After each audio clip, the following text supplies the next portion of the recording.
How's everybody doing? My name is Anthony Brian Logan, and today I bring you a recap of the Republican National Convention, also known as the RNC Day 1, which was yesterday, Monday, August 24th, 2020. First things first, straight away, the production value here was A1000, solid gold, magnificent. It was beautiful. And I'm not even exaggerating. If you watch the convention, you are on the same page with me, all right? When you look at the DNC compared to the RNC, there is no comparison. The DNC was like a middle school project you get assigned with a group. Your whole group flakes on you. You do it by yourself on the very last night before it's due, and you get an F when you turn it in to the teacher. She's like, okay, what's this? Where's your group? Where's the effort? That's pretty much what the DNC was. It did not look good. It was not very well done, but the RNC was very well done.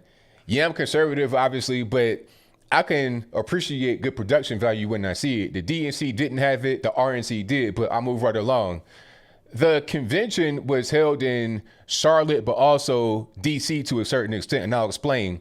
Most of the speeches you saw were delivered in an empty auditorium in DC, but the delegates went to Charlotte, and if you worry about the virus, they were tested for the virus before they came to Charlotte, and then they were tested again once they got to Charlotte. And they were able to hear Trump speak. That's kind of how it was kicked off before all the other speakers in DC were able to get their words in. And Trump delivered a good talk as always. And it was good to see delegates actually in the room. That was really good. At one point, they broke out into a 4 more years chant. And then Trump was like, hey, if you really willing to get them triggered, say 12 more years. No, that might kind of be important a little bit later. And the media, of course, did take that bait, and they were saying, oh, he doesn't want to leave. That was crazy. But, you know, I really appreciated seeing the in-person event in Charlotte. But moving right along to D.C., Charlie Kirk was the first person to speak. And if you don't know what that is, he's a founder and leader of Turning Point USA. Young man, 26 years old. It was good to see him talk. I'm a big fan of Charlie. Met him a few times. A really good guy in general. One thing he said that kind of, piqued my interest was about Chinese propaganda on social media. That's a real big thing you might want to keep an eye out for. But that was really good. I enjoyed his talk. After him came Kim Klacik. Now, you guys remember Kim Klacik. I did the video about her. She's running for Congress out there in Baltimore to take Elijah Cummings' seat. Her talk here at the RNC was about 2 minutes, but it was great. It was as great as her insanely, massively viral video she did in Baltimore as a campaign video. So I like the fact that she was there at the RNC, speaking about the black community and real tangible things that can be done. Herschel Walker spoke, and I really enjoyed his talk. He was fantastic. The main thing he wanted to get across is like, look, I've known Trump and been personal friends with him for 37 years. And I find it offensive that people would think that I be friends with a racist for that long. So to call him a racist is just ridiculous. And what he was saying is on point. Those of us that know, we know, but not everybody knows. Some people don't really know about Trump, and they watch the media to get their information. But we know Trump's not a racist. I mean, he was in all the rap videos, Fresh Prince of Bel-Air. I mean, he was a guy that was kind of an icon in the black community. It was rap songs about him and all that. So nobody thought he was racist. He was hanging out with Puff and Snoop and Shabba Ranks and Super Cat and Tony Terry and everybody else. So I appreciated his talk. And one thing that also kind of sparked me was when he said, I've known him for 37 years, but he's never asked me to come out and speak for him. Okay, so he didn't do this whole I got a black friend thing. Herschel Walker, a solid dude, really on point. I really enjoyed his talk. Another good moment here was Natalie Harp. Now, she was victim of a medical error that almost cost her life. Instead of actually passing away, she did get stage 2 bone cancer. And she credited Trump with actually saving her life because he championed the whole right to try thing. If you don't know what that is, the right to try is basically there are certain kind of drugs out there that are kind of experimental, not necessarily approved, but you have the right to try those drugs because you might be terminal and you have no other option. So that saved her life. And you know what? One thing I want to mention about Natalie Harp and the convention in general is that it was more upbeat than the DNC, much more upbeat, optimistic, and at times just really kind of jovial and fun. All right, the DNC, it was all about doom and gloom and sorrow. This person had bone cancer, almost died, and was more upbeat than these millionaires that were at the DNC, like Michelle Obama and some of these celebrity hosts. So it was a real big contrast. All right. I'm not trying to hear about Michelle Obama, being upset, triggered, and butthurt from her beautiful home in Martha's Vineyard. I'm not trying to hear it. If a cancer survivor can be so upbeat, then so can you, Miss Obama, but I'll move right along. Speaking of Trump and healthcare, there was a really good moment where he's speaking to healthcare professionals just in a real kind of casual way. I see Trump as more of a human type person all the time, because when he's speaking out there, he's not really speaking from this high place. He's just speaking, but speaking to those healthcare professionals really humanized him more. Everybody was standing up. They were kind of distanced a little bit. I think they were in the White House. That was a really good segment. It was just real casual and cool. It was kind of a lighthearted conversation, but at the same time, pretty serious. So I really enjoyed that. I was watching Fox News and part of the RNC just to get their coverage, but they were interrupting people as they were talking. Vernon Jones spoke, and Sean Hannity cut in and then brought in some panelists to talk about the convention so far. It's like, what are you doing? Vernon Jones is on stage speaking right now. I wanted to see him speak. I look forward to seeing him speak, and you want to cut him off for what reason? I don't understand. It wasn't a commercial break. It was just to bring in some random, some talking heads. It was like, I don't need to see them. Let me hear from him. So I eventually just turned to YouTube and watched it there.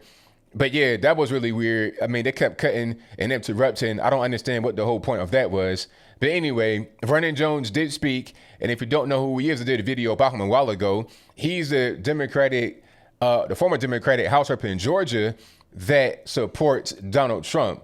Okay, a Democratic state House rep that supports Trump. And he said, before he said, I was a Democrat for a long time, lifelong Democrat. I did not lead the Democratic Party. They left me. All right. One thing he said here was how the Democrats prance around DC and kente cloth, and that should be enough. It's like, okay, I wear the kente cloth. I'm part of you, Black Lives Matter. Now shut up, black person, and don't complain about nothing. So I really enjoyed his talk, and shame on Fox News for interrupting that man. I was able to watch it somewhere else and hear his full words. Now, shout out to Mark and Patricia McClaskey.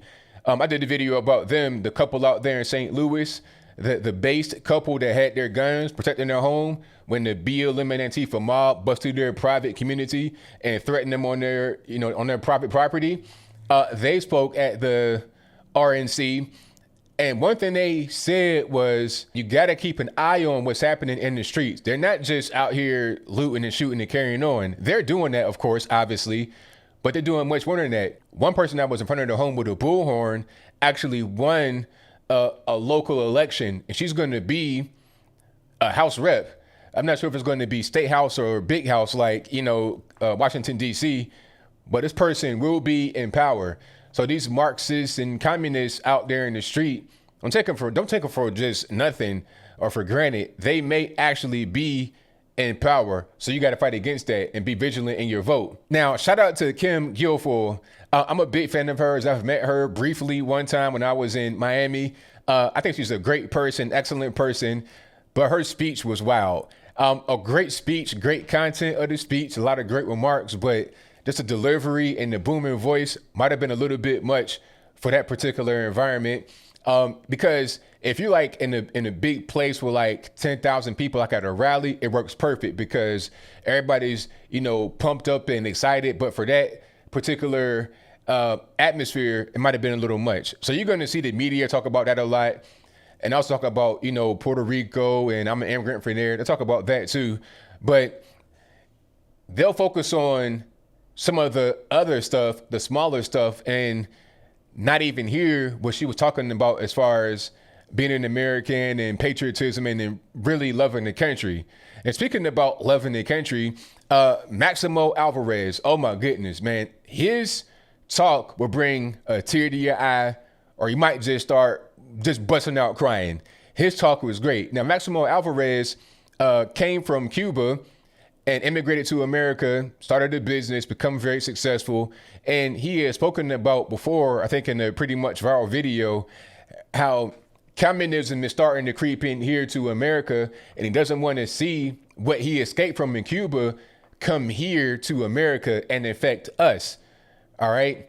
He loves his country. He said that he would give anything to be here. And I appreciate his point of view rather than what I saw at the DNC, which was, kind of like I hate America, America sucks or whatever. So Maxi Alvarez, shout out to you, sir. You had probably one of the best talks of the night. Nikki Haley spoke here and she did okay. But I was reading some of the tweets and comments in general about her during her talk. And one thing about us on the right, we don't forget. We might forgive, maybe, depending upon what you got going on, but we're not going to forget. All right. We're not going to forget her whole never Trump stance in 2016 or her war hawking stance that she had pretty recently. We're not going to forget that. All right. So I saw a whole lot of eye rolling emojis and whatevers and get off the stage and, kind of like booing her. People didn't like what she said. And I can understand that. And then, her talk wasn't that bad, but it kind of came off as not really genuine, although she did support Trump in her talk. Now, is that real? Is it fake? I don't know. People were calling her the young Nancy Pelosi. I was like, ouch. But yeah, I understand the issues about Nikki Haley, although her speech was not that bad. Now, shout out to Don Jr. He spoke here and he did very well. I've said it before and I'll say it again. I think Don Jr. is going to run in 2024. Let's go back to this whole thing about 12 more years. All right, do the math. I'm not Albert Einstein or a mathematician, but let's just do a little bit of math. Trump wants 4 more years, right? All right, so that's 4 of the 12 down to 8. So if Don Jr. comes in, his name is Donald Trump too, that's 8 more years. So 8 plus 4, you got 12 more years. That could have been what he was referring to, possibly. I don't know. But I said it a while ago that Trump Jr. is going to try to run in 2024. I mean, why not? He's similar to his father in his mannerisms. You know the name. You trust the brand. He can carry on a legacy. It kind of makes sense to me. People talking about Nikki Haley going to run. I'm like, man, please stop it. Nikki Haley's not going to run. If she were to run, it wouldn't be successful. She'd be the equivalent of Jeb Bush or somebody like that. It just ain't really going to work. It's not about her being, Indian or a woman. It's not even about that. It's about, are you going to be a good fit? Okay. And I don't think that's going to be her. I think Trump Jr. is going to run. And he had a really good talk at the RNC, in my humble opinion. Tim Scott spoke and closed the night on up. He did a really good job. He was the perfect person to close the show. I like how he was getting a few things off of his chest, like the Democratic Party, how they are the party of racism. They were calling his prison reform efforts a quote unquote token effort. And Joe Biden obviously being racist, talking about if you don't vote for me, you ain't black, and how black folks aren't diverse. So he really just attacked Democrats for doing those things. And you can't deny what he was saying. You can't just say, oh, it's partisan. Nah, they said what they said. So either you're going to defend it, appreciate it, or not. And he did not defend it or appreciate it. Obviously, he spoke about things that the right are doing to help not only the black community, but Americans as a whole. And the key thing that I heard in this talk was this one phrase: my family went from cotton to the Congress in one generation. And that was really beautiful and a great way to finish the night. So I really enjoyed it. When it was over with, I was like, we want more, give us more. We got 3 more nights coming up. We got tonight, which is Tuesday, August 25th. And then you have Wednesday, and then Thursday, I think Trump will wrap it on up with his talk. So I can't wait for more nights. We got a lot more speakers, a lot more prizes and surprises. I want to hear Nick Salmon speak. I want to hear everybody come on stage and give their 2 cents and, give us some optimism, some hope, and, a positive message rather than the doom and gloom and the sadness and whatnot from the DNC. But I think I'll leave that right there for now. And what say you? Did you watch the RNC? If you did you enjoy it? Did you not enjoy it? Who was your favorite speaker of the night if you did watch it? You guys know where I'm at. I really enjoyed it. The production was A1. Oh, that's my next question. What was your favorite part of the RNC? Was it the production, the speakers, the upbeat nature of it? What was your favorite part? What was your least favorite part? Did you enjoy it? Did you not enjoy it? Whatever your thoughts are, please let me know in the comments below. And that's all I got to say for this video. If you like what you heard, please comment, rate, share, and subscribe. Peace.